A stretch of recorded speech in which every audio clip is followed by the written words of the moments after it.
Robots are useful.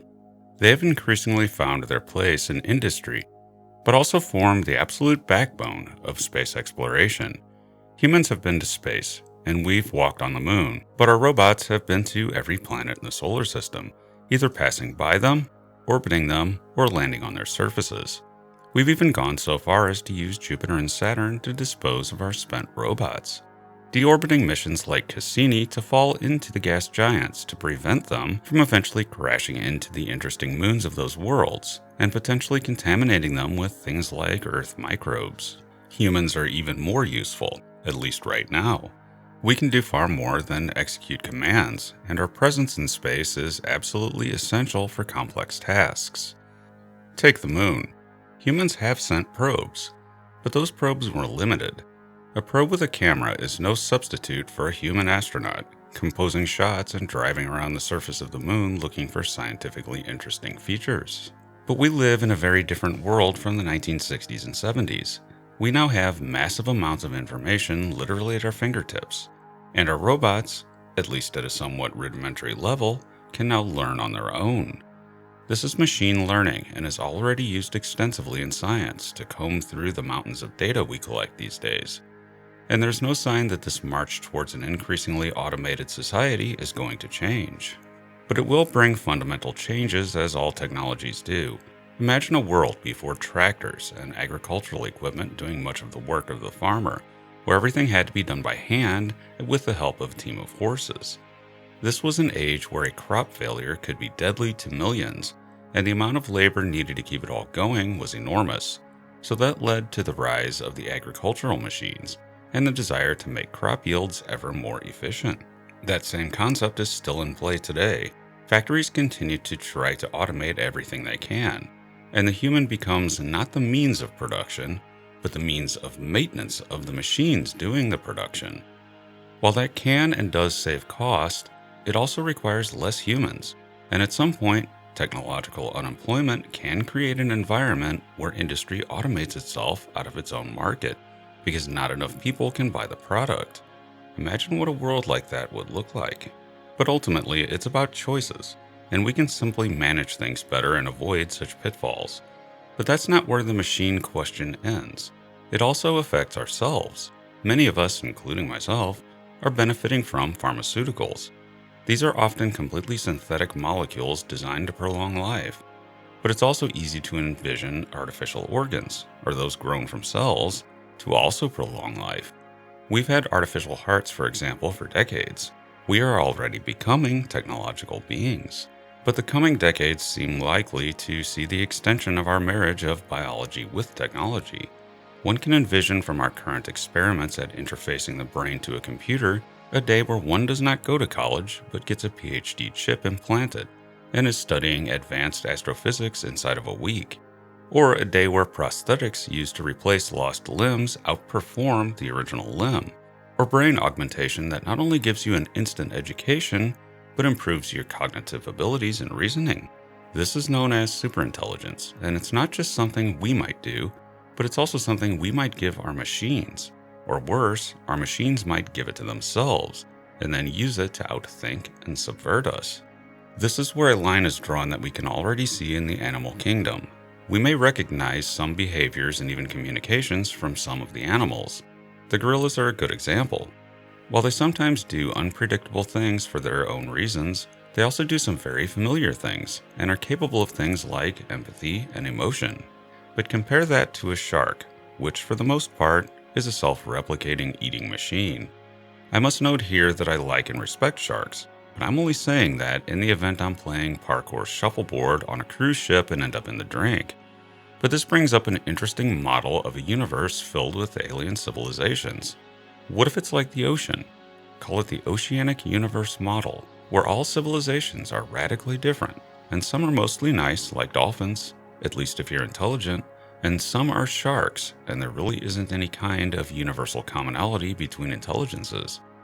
We are what we are, as a product of our evolution, and we as humans got lucky in being a nice mix. But that mix can change with technology, and here's where it gets scary. As it stands, computers are the ultimate in indifference.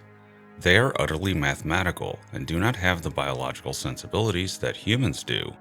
They don't have inherent empathy, and they're guaranteed to not think like we do.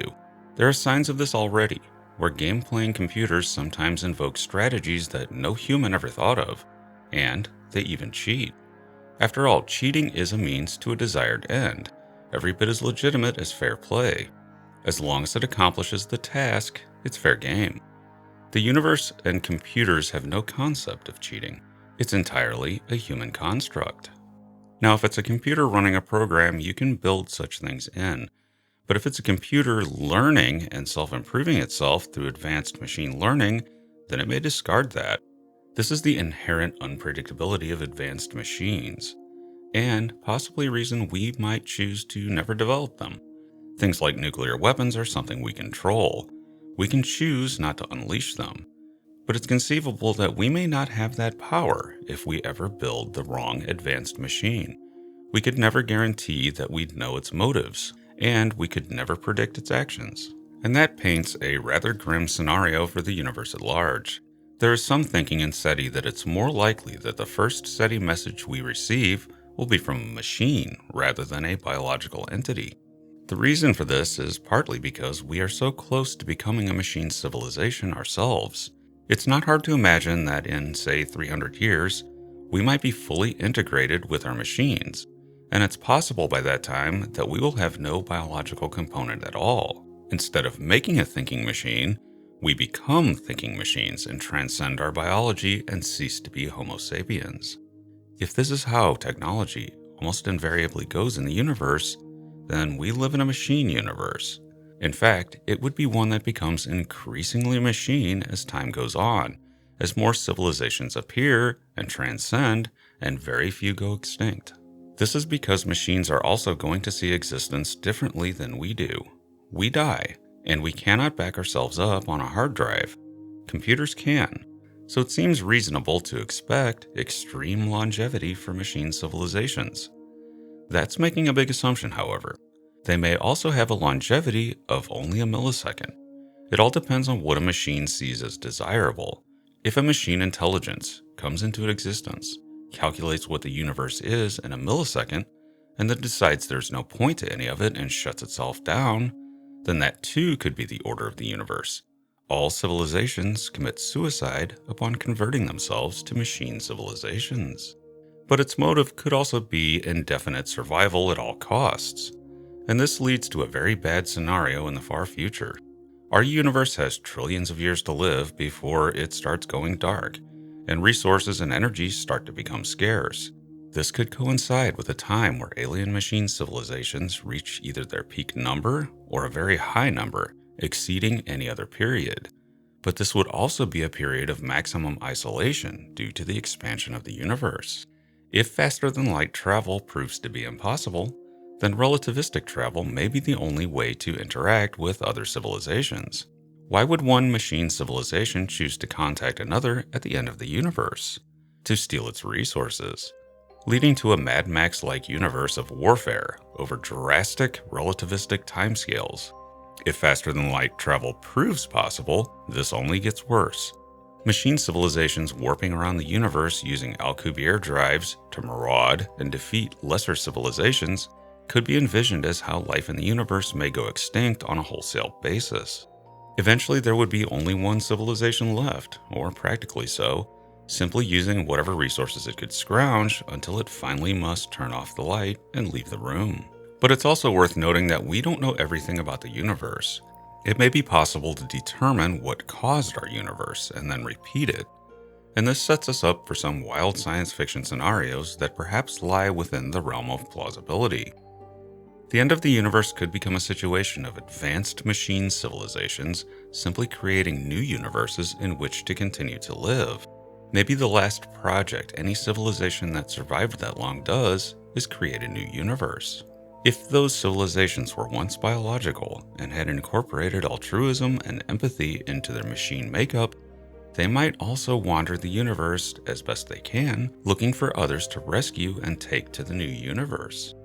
This may be especially urgent if it comes to be understood how the universe will actually end, if it can. If a big rip is imminent, then rescue is needed. But hard, since the universe will have expanded dramatically since the Big Bang. Or maybe it will be a sad affair, where no one ever knows the answer to the "are we alone" question, and must leave this universe under the assumption that there was someone else out there that couldn't physically be rescued. Or the opposite assumption that everyone is so advanced they all self-evacuate to universes of their own.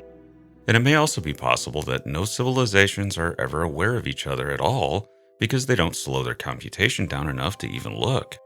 Maybe machine civilizations are the ultimate in being self-absorbed and may not even remember their biological origin. But within this lies one spooky scenario. What if this universe is artificial, and that somewhere out there is a machine civilization that created it that's still there, having come from a previous universe? Perhaps it's turtles all the way down, and multiple civilizations from multiple iterations of the universe are out there. Here the line between aliens and gods becomes blurred. Alien may no longer be a strong enough word when dealing with something from another universe entirely. But there's a saving grace here on this one, making that seem unlikely. We often talk about the anthropic principle and how our universe seems fine-tuned for life. While that's certainly true and rather odd, if any of a number of parameters had been different, we wouldn't be here. Even matter wouldn't be here if a number of parameters hadn't been set where they are. But on the other hand, there have been researchers that have pointed out that some of the values could have been even better, and our universe is imperfectly suited for life. But I leave you with one final spooky thought on this matter. While the universe may not be optimally designed for biological life, it can merely just happen here, but for all its cold darkness dotted with energy sources, the universe very well may be perfectly fine-tuned for a machine. Thanks for listening. I am futurist and science fiction author John Michael Godier, currently worried that my toaster will someday come to rule the universe. It would be like the infinite paperclip machine, but instead it would just be wandering the universe, toasting things, including aliens. The phrase, "you're toast," would take on a new meaning, and the solution to the Fermi paradox is someone's toaster. Not good, and be sure to check out my books at your favorite online book retailer and subscribe to my channels for regular, in-depth explorations into the interesting, weird, and unknown aspects of this amazing universe in which we live.